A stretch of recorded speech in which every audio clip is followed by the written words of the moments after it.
for your patience. I will not put that very close to me. So, time for our next showcase panel, Making Justice Happen, where we're asking our panelists, how does your work create the space for alternative approaches to climate leadership? I'm very grateful to be chairing the session with our brilliant speakers, who three of them are here with us, and one person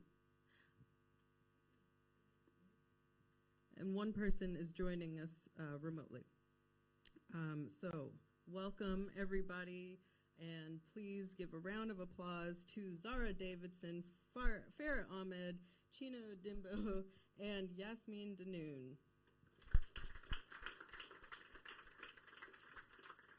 And generally, I think I'm sitting in it, which is not a great look, but we generally have an empty chair on the stage for people, animals, plants, and ecosystems who can't join us today. So our panelists will, each give a short 5-minute talk before we get into the conversation. And you can access their full biographies if you just use this QR code. It'll take you to the We Make Tomorrow page.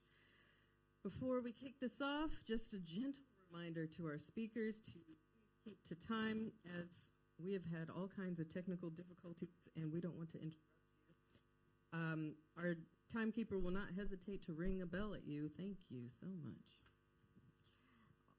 Also, we'll have a Q&A.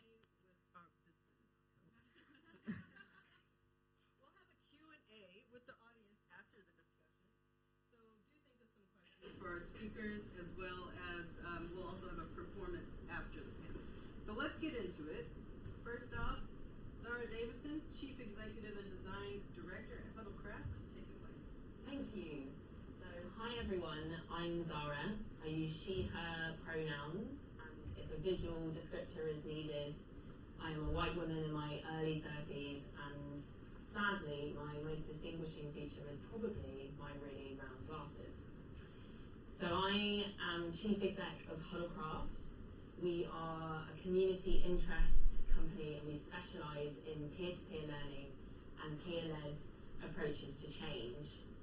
And we really exist because the collective learning curves that we all face as people, that we've heard a lot about already this morning, are really steep and really daunting.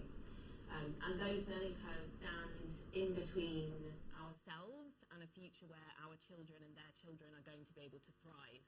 And so it feels really important and really urgent.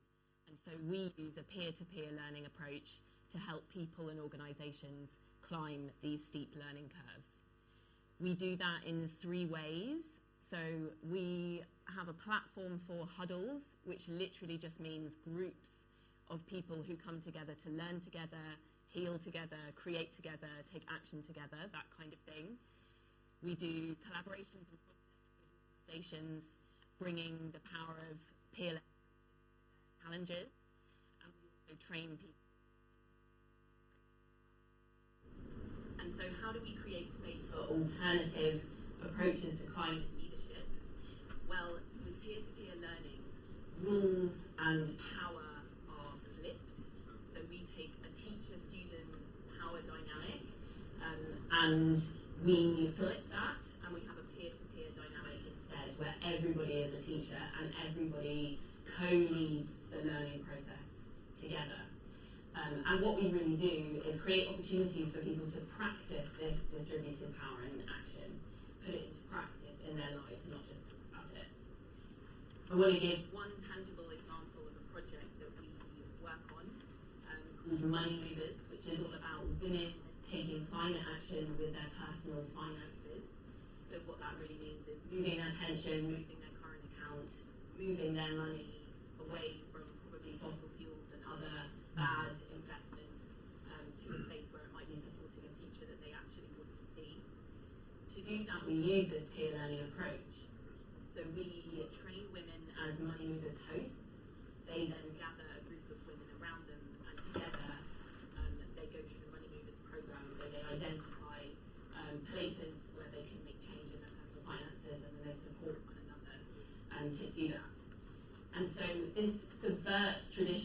campaigning, because we're not just giving information, we're not just saying to people, move your money, we are inviting them into co-leadership, inviting them into actually do that together and lead that change.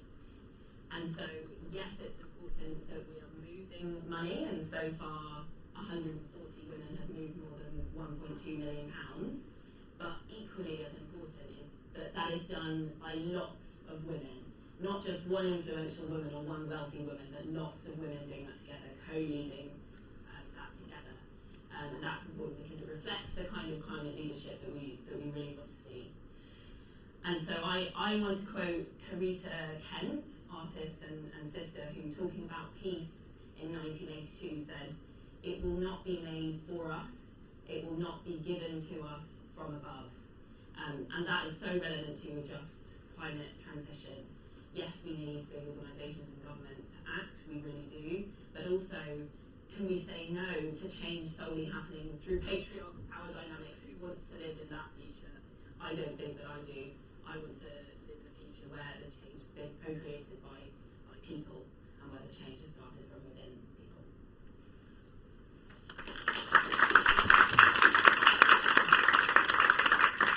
Thank you for that, Zahra. I gave up on using this, everyone. Next up is Farah Ahmed, my amazing colleague and the climate justice lead for Julie's Bicycle. Hi everyone! I also went to a performing arts school a couple of miles from here, so I can project. I actually wrote all these questions for this panel, and I don't know the answers to them myself. Is really the thing. I asked everyone, how does your work make space for climate justice? How do you create leadership? But leadership is like really awkward to talk about and to claim, especially when you're in a position where the world doesn't necessarily allow you to claim that or create the space for you to take on leadership. Thank you.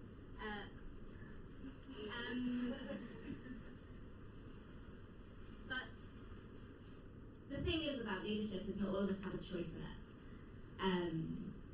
When I talk about climate justice, I'm not talking about some future hypothetical children or grandchildren. I'm talking about my grandparents and my uncles and my cousins and my nieces and my nephews. It's not a choice that I make to talk about climate justice.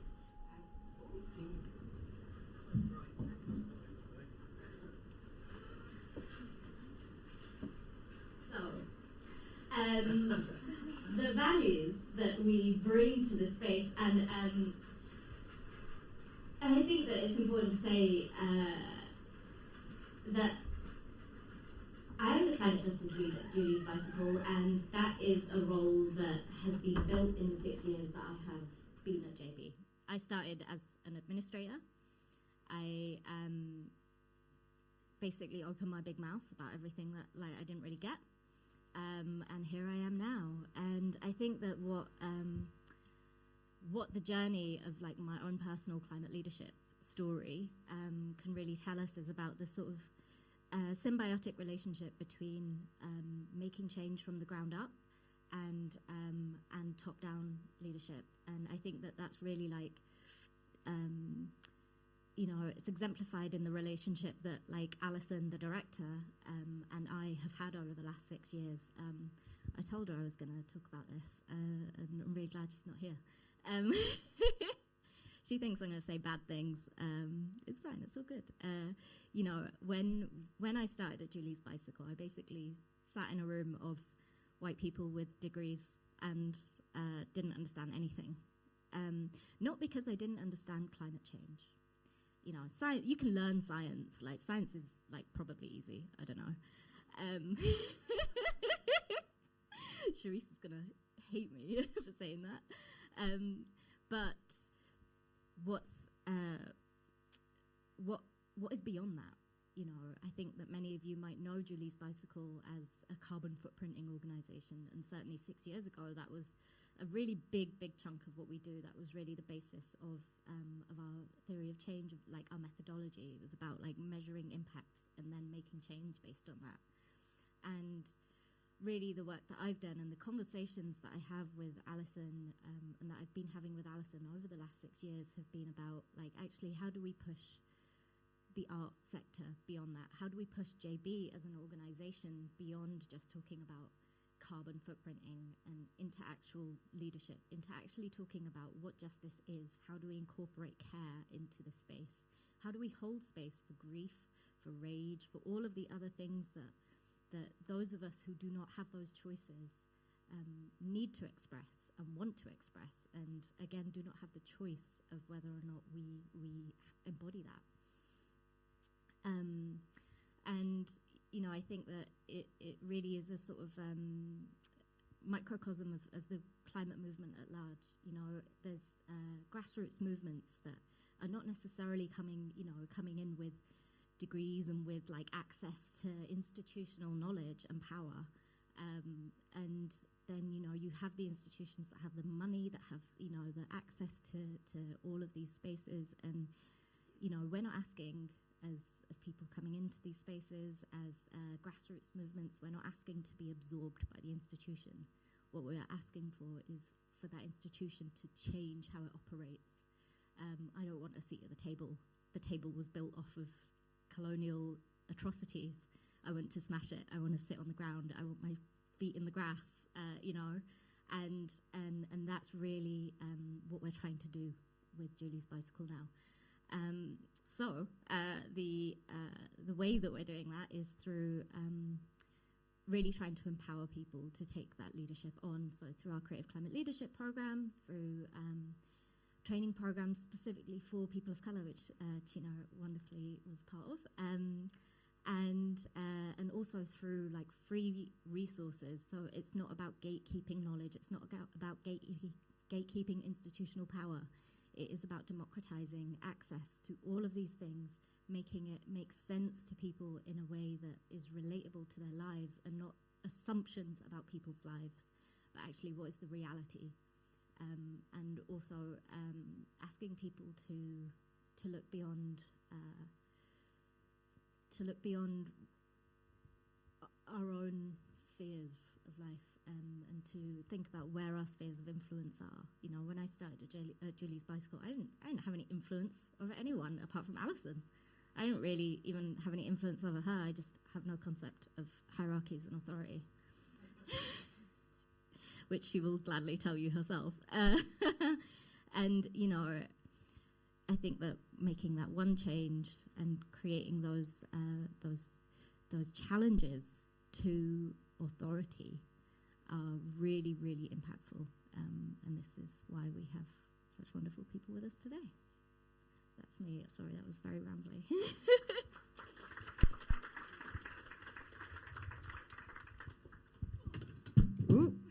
Ooh, there's the other one. I'm just going to keep that there. Reaching across the aisle, as it were. Thank you, Farah, and that was wonderful. Now, let's move over remotely to Yasmin Dahnoun, the assistant editor for The Ecologist. Hello. Can everyone hear me okay? Great. We had quite a few tech issues this morning, so that's quite a relief. I can hear myself as a bit distracting.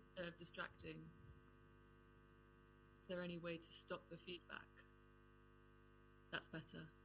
Yeah, okay, perfect. So yeah, I'm Yasmin. I'm North African, Algerian, part English. I grew up in the UK.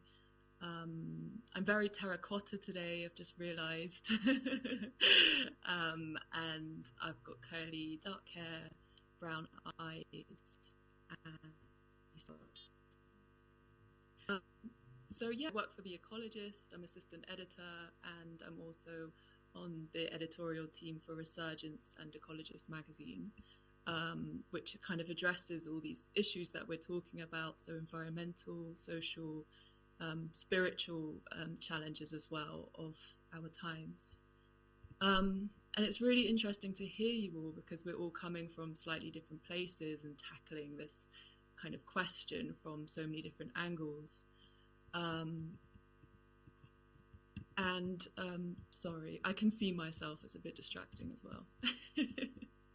I'd rather see the panel. Is there any way of changing that? Yes, perfect, thank you. It's a bit weird just talking at myself.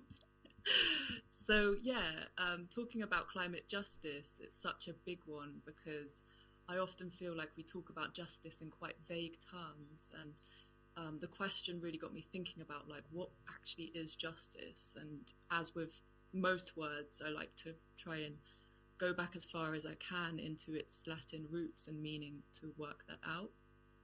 And it comes from a meaning of implementing the law. So in climate terms, it's about holding someone to account for climate crimes. And I feel like we have crimes that are definable, like logging or waste dumping or, I don't know, whatever, illegal animal trafficking. But we also have this climate crime, this global warming, which is harder to define because it defies all boundaries and barriers politically, economically. Like how do you measure, for example, the CO2 being emitted in one part of the world, harming farmers on the other side? And I think Raj Patel was here earlier on in the day, and has a new documentary, Ants and Grasshoppers, which I've watched recently. It's great because it talks about farmers in Malawi whose crops are essentially dying. And we all know that in the global south, they contribute less to global warming, but they are the ones feeling the most effect of it. And I've talked about this in some of the stories I've written. For example, one story was with a Peruvian farmer called Sol, and he's currently in a court battle with a German alongside a German NGO against a really big climate emitter, RWE, CO2 emitter. And I feel like for me, that's climate leadership. It's kind of defining all boundaries that we have in our law system, which I guess doesn't really fit with our ecosystem or the way that environmental crimes aren't quite recognized by the law. So even to this day, there's not a single international law that tackles climate crimes as like a unified global issue. So that's one example. Sol is currently in a case against this massive energy company. It's been going on for about 10 years. And if he wins, it will change the way we bring about climate justice. So that's a really big thing happening at the moment. And it brings me a lot of hope that a case like that has gone into the high courts. So just some background on that. It's a Peruvian farm whose glacial lake is melting, and he's taking a company on the other side of the world to court for being part of the warming that's causing the melting of his local glacial lake. So it's creative because he's taking a massive step in like history, essentially.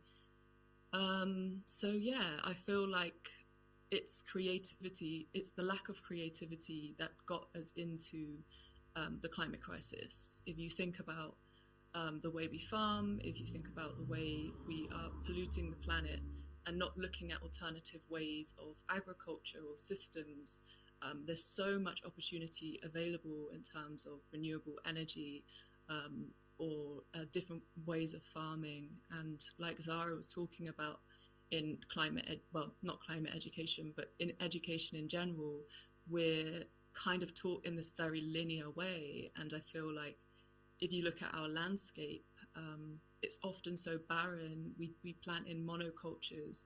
It's almost like what Vandana Shiva talks about when she says monoculture, mono-mind, and mono like actual culture, because we're not thinking outside of the box. And it's all about challenging these paradigms and existing structures. And economics as well is a massive one. We need to rethink an economic system that is going to benefit everyone on the planet. And Kate Raworth does some amazing stuff about donut economics, implementing circular economies, because the existing way of doing economics is totally not connected to reality. And this is part of rethinking our connection to nature. Nature is not a finite resource. It's not infinite. We're losing it at a rate that we just can't keep sustaining. And if you think about economics as well, sorry, I love going into the roots of words. Zahra, I'm sorry. Can we? I hate to interrupt you, but we've got to. We're going to have to go ahead and move on. But everything you're saying it's really important, and I think we'll have a chance to talk about it a little more in the discussion. So I'm sorry about that. So on to, last but not least at all, Chino Odimba, playwright, screenwriter, poet, and former creative climate leadership participant. I was like, no, you're not a former alumni. You're now an alumni. Will this reach? I think I'm okay. But I think that's where I want to start. Like, it's really difficult to just understand that this is a human space and we don't need technology to communicate with each other. Everyone in this space can hear everyone. So, and also to just move any shame or guilt out of... just move any shame or guilt out of the space, because the organisers worked really hard today, and I can feel the tension that you're all feeling, and to just show some empathy. And it's okay. We're all here just talking and communicating, okay? It's cool. It's honestly cool, okay? No one is judging. And if anyone is, they don't know how much hard work you've put into today. So, all right? So in this space, my name's Chinonyerem Odimba. I'm primarily a playwright, but I'm also a poet and a theatre director. And about a year and 8 months ago, I became artistic director and CEO of Theatre for Hornsey, which is a British African heritage theatre company. I guess the reason why I'm here is because in some ways when I started the journey of like talking about climate change, I was very much like a lot of global majority people. I'd come into the space and say, I don't know the statistics, I don't know what's happening, I can't participate in the activism, and I don't know what I'm meant to contribute. And then over the last few months, that narrative has really changed in me, and in the work that I'm trying to do with other artists, which is that I do actually know. I was born in a place where my proximity to nature is probably greater than a lot of people in the Western world. My earliest memories are of taking baths in rivers in eastern Nigeria. I know what different sounds of insects are, and that's instinctively in my body. So I try not to come into spaces and say I don't know anymore, or I'm not an expert. I certainly can't quote you books or statistics or well-known people, but I can tell you for the last 48 years that I've been on the planet, I have a relationship with climate and with justice that I think is integral to the human being that I am. So I wanted to start there. And in terms of what we're here to talk about, and this big word, justice, which actually isn't a big word at all, and we should use it more on a daily basis. I think that for me, it's understanding where are the parameters of that word and how and why it's become something that we're so afraid of. And also, you know, when we talk about, certainly now, race politics, we've been talking about using a word ally for a very, very long time. And that word is, for me, is no longer relevant, and it's not a word that I use anymore. But I do want to know who are the accomplices, who are the people who are willing to be accomplices in the idea of climate justice, and what does that mean, and what does that look like? And we don't have to have the answers right now, but I think there's an opportunity to co-create what those solutions might be. And I don't think at the moment that urge for co-creation is being centered enough in all the conversations we have around climate change. And so that's really what I've been trying to encourage artists that come towards our theatre company is to go, well, how do we centre your ideas in what we're doing? That started off as a series of conversations called Compound Conversations, which is a very similar space to the one that the performer was talking about earlier, a space where you come together at the end of the day and you tell stories and you sing or you do whatever you feel like doing and you have your dinner. And we were doing that over Zoom and talking about what climate justice might look like for the people that were there in that space. That's developed into now a project called Black Earth, which is a project we're running where we've commissioned artists to come up with ways of engaging with climate change as global majority artists. They're full commissions, so then they are creative commissions as well.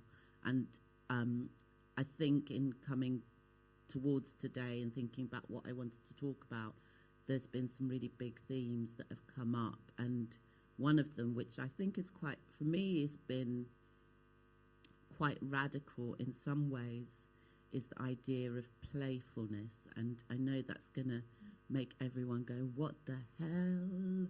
We're talking about something very serious here. Where's the space for playfulness? How dare you? But I think that there's also playfulness as in perspective is a very interesting one. And I was saying this I'm a very playful person. So everything kind of comes from that place for me. And so I remember a friend of mine saying to me, what is it with us? Now, if you're black, that what is it with us? You know something's about to come that is wrong, right? And so, and said, what is it with us? Why does every black household have a cupboard full of Tupperware? And I was like, what? And you have it as well? Yeah, and my mother has it, and my grandmother had. Yeah, we all have it. And I started to think about this in relation to what we were talking about. And I was like, so this cupboard of Tupperware that we've all collated, what does that actually stand for? What does that cupboard represent? You know, does that cupboard represent the fact that you have to go into workspaces and in order to take the food that you're familiar with, you hide it away in a Tupperware? What does that represent? Does that represent cooking enough food that you can share that with your neighbours? What does that all represent? And starting to really unpick that and realising how connected that stuff is to an idea that maybe there is learning to be done, but maybe the learning is not in the direction that we think it is.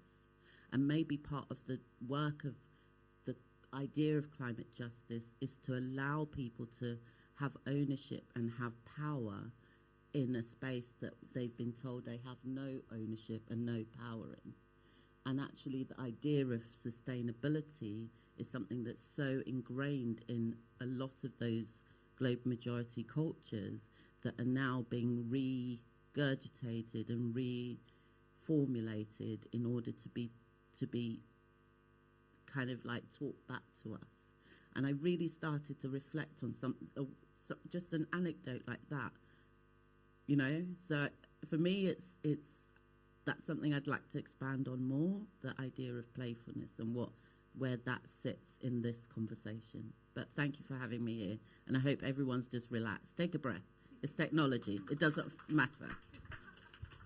Thank you so much for that. And thank you for acknowledging how stressful this is with all the tech issues and everything. I really appreciate that. So with that, I would like to kick off the discussion to everyone in the audience, either in person or virtually. You can use the Slido to ask questions. Sign in with We Make Tomorrow and choose this session, Making Justice Work. And we'll also have a roving mic for those of you here in person. So since we're here to learn from you, our intrepid leaders who stepped up against the odds to take action on climate, to change the conditions around us with love, care, happiness, and importantly, justice, I would like to ask, yours was a good segue, by the way, how do we shift our perspective of leadership away from one of that of individualism to embracing collaboration. What do we need for this? I am going to start with you because you were already talking about it, Chino, and then I'm going to also move on to Farah after that. What do we need? I'm trying to think about it in terms of ingredients, I guess. And I think it's very true what was said in the session before. This requires not one approach, but 1,000 beautiful approaches. And I feel like, for me, there is a question about, we use the word listening a lot. And it's a very liberal word. And I'm, sometimes you go into spaces like everyone's listening. And I'm like, really? Who's talking? Or who's acting? Or who's, and I'm not saying, I don't want to dumb down the action of listening, but I kind of want to understand what that means in the context of what it takes for that collaboration to happen. And I guess there's a version of listening, and then there's a version of reflection. And for me, I think that reflection is something that we devalue a lot of the time. And I guess that's what Amara was talking about earlier, about what is the work that you're doing in yourself. What is the reflection that's going on for us as individuals. And so if I had to throw something into the pot of collaboration with all the spices, you have to have the spices, the seasoning, see, I knew I could make you laugh. Okay, great. So I would definitely throw in reflection, because I think that there is urgency, and I don't think anyone should ever think that that urgency is made up or not real, and I know everyone in this room understands that, but I think that that urgency does not mean that you should not be reflecting on your own practice as activists and as people who are also listening. What are you doing with the information that you're hearing? Thank you. Farah, I have the same question for you. How do we shift away from individualism to embrace collaboration? I need longer arms. I think sometimes, for me, the climate movement gets really wrapped up in the idea of individual heroes. This person is going to save us. This child activist. It's like, you're a grown up. Save yourself. Why are you waiting for a child to save you? We need to step away from this. This singular person will do this thing. They are the leader. Leadership is not about individual icons of a movement. It is not about hero worship. It is about collectives. Behind every single one of those people that are held up, there is a collective, there is a movement.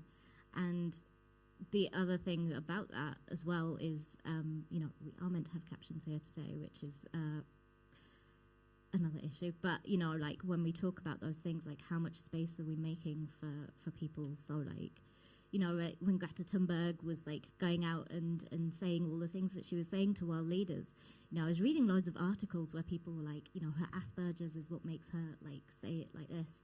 But how much space is made for disability within the climate movement? So, how much are we holding up an individual versus actually making the space for so many more of those individuals to form a collective, to form a movement? And I think that is really, really important. We need to stop working towards a hero and acknowledge that movements are where power lies.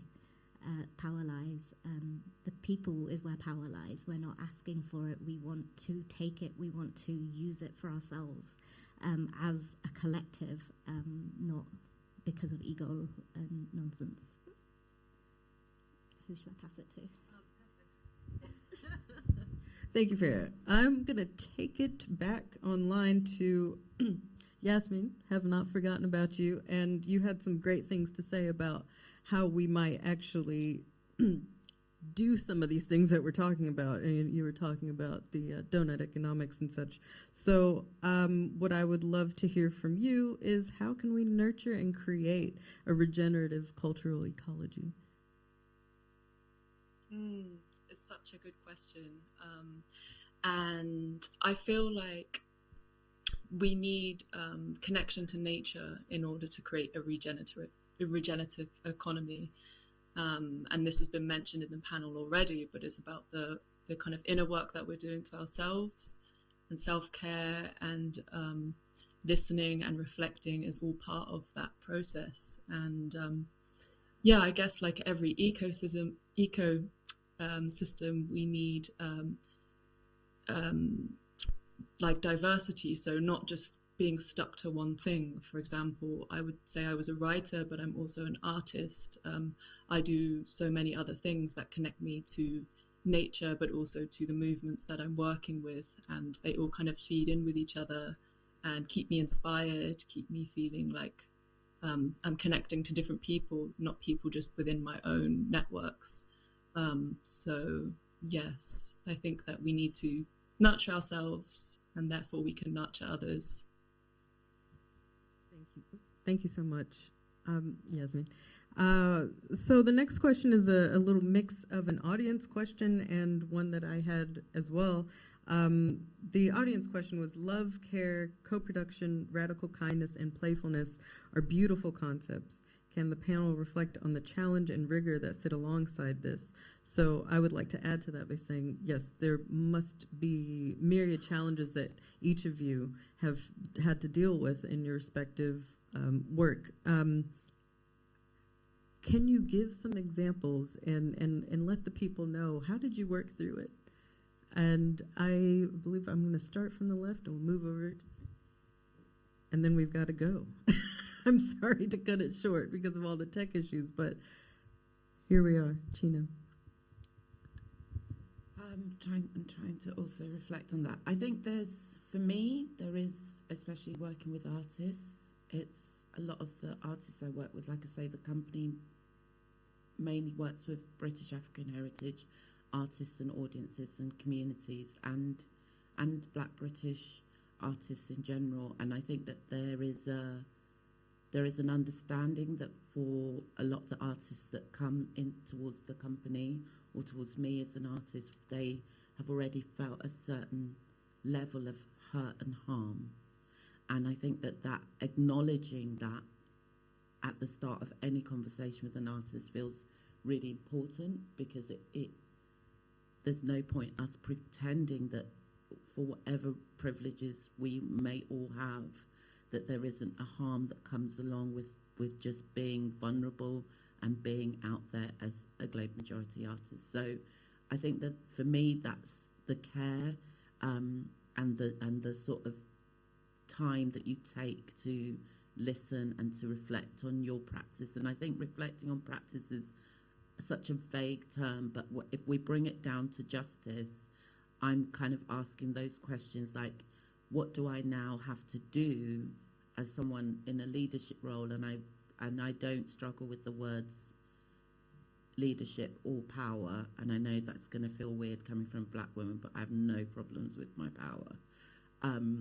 So what can I do with that power and that agency to allow the conversation about the harm, but also to get to that place where there is a space that feels available for people to be playful, you know? And just to touch on one of the commissions really quickly, one of the artists is working on a game around this issue, and how that game intersects with her experiences living in Ghana and then living here. And, you know, we're having a conversation this week where it's kind of dramaturgically supporting that and just saying, okay, so here's a provocation.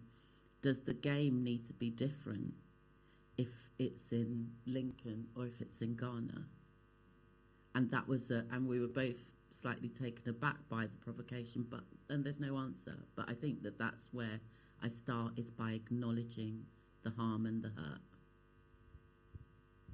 great place to start. There's certainly been a lot of it. And that's, again, something that's been brought up a lot, is acknowledging the harms and hurts and the fact that what does it mean to hold space and bring people in? I know I did say I would go this way, but I just realized I need to get Zahra's input on some things.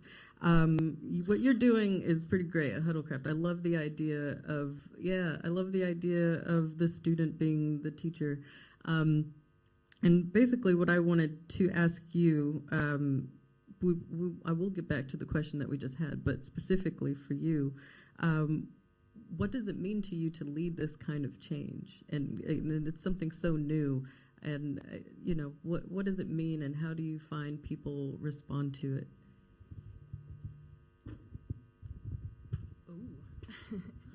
So I think the thing I would say is that it's really hard for me to conceptualize myself as leading that change, because we do peer-to-peer learning. So we have set an impossible bar in that sense, where in the center of that we're almost not allowed to lead, because we talk about not leading and everyone co-leading. And so I would say that is a big part of my experience in leading that, is holding that tension between, yes, leading on the one hand, but actually putting distribution of leadership also at the center of that model as well. I think it's been fascinating to me since Huddlecraft began about 5 years ago, that when we bring together people into peer groups, into huddles to learn together, the level of kind of structure and preconception we all have about how we learn is so embedded and so deeply within us, that we will bring together a group of adults for a peer learning process, where the idea is that they direct their own learning, and people will ask the host or the facilitator, have I done enough? Am I doing it right? Tell me if this is good enough. And therefore our role as Huddlecraft is to say, we can't tell you the answer to that question, like, is it good enough for you? And so we're always trying to kind of really, when power is, or sort of, when power is being given to us, is to actually push it back and say no, hold on to that. And so, I think for us, this idea that injustice is perpetuated when you don't step into your own power, and when you give it away, that's really, really core to what we're doing. But I think my personal experience is very much constantly sort of wrestling with some of those tensions. I actually did a Huddlecraft back when it was Enroll Yourself, back in the day. And what was interesting about it is that, like, I realized that I wasn't, like, learning something. It was actually just, like, excavating what I knew, and just had never been given space within, like, I test very well, but I actually don't retain any of that information, because it's not, like, the way that we're taught. The way that we move through the world is really very structured in a way that, like, my brain does not work, and I'm smart, I know things, but, I don't do well in an academic setting in that kind of way, where you have to do things in that very rigid sort of sphere, and that's how the world is designed to make us, we're told these really rigid narratives, we're told these really rigid stories about, that the way things are is immovable, but it's not. And once you are able to, once you create the space to actually think about things very differently, when you bring imagination and creativity and care and joy and all of the bad things as well. I probably cried quite a lot. I think you probably remember my project. It was like 2 months of self-portraits where I just drew myself every night, charting my grief. And my joy and my sadness, and what it means as an activist to move through those feelings, and at the end there's there's a showcase event, and what I realized, I set up a table where I encouraged everyone else to do a self-portrait, and nobody wanted to do it because nobody wanted to because it's really vulnerable to reflect on yourself in that way and to really, really look at yourself and step into that and see yourself for who you are. So yeah, it's all of those things are really integral to being able to stand in a way that is principled and creative and imaginative for justice, for something, you know. Thank you so much. We are getting close to time or over it, but I really wanted to ask one more question to Yasmin before we wrap this up and move on to our performance. There's been some conversation about storytelling and the importance of storytelling and that sort of thing, and I feel like that's something that you would definitely be able to speak to, is just why is that so important, and how should we even go about reaching out to people, especially, this is an assumption based on the people who are in this room, by the way, but how can we reach out and make sure that we're amplifying and lifting people up and giving people their own opportunities to tell their stories? Yes, this is another amazingly deep question. And I guess part of telling stories is using the imagination and kind of recreating worlds. And it's this kind of creative, imaginative space that we can access when we're feeling secure and safe, and that we have a place where we can voice our ideas. And I think part of storytelling is telling our own stories. So where do we come from? Like, I love Chino's little thing about the Tupperware. It's just like those little things that really stick into other people's imaginations as well and tap in. As you were saying that, Chino, I was thinking about my dad's Tupperware cupboard and how we never had the right lids for the right containers. So it's just little things like that. They're small stories, but they speak a lot, and our experiences should be at the forefront of our work and what we're trying to express.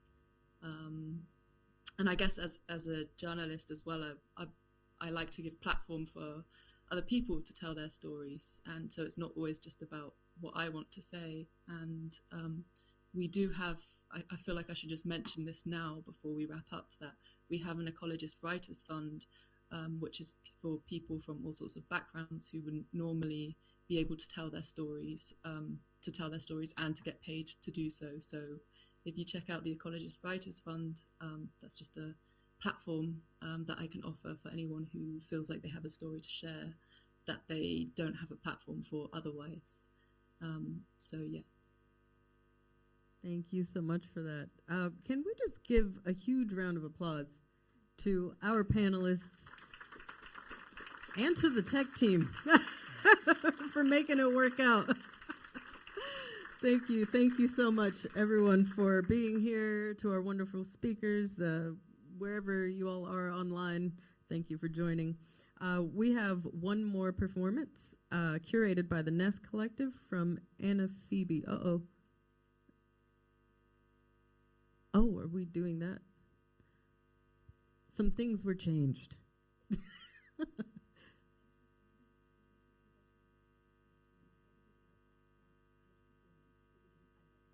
Okay, so we are going to the performance from Anna Phoebe, and then we will show that video that we promised you at the start. Thank you again.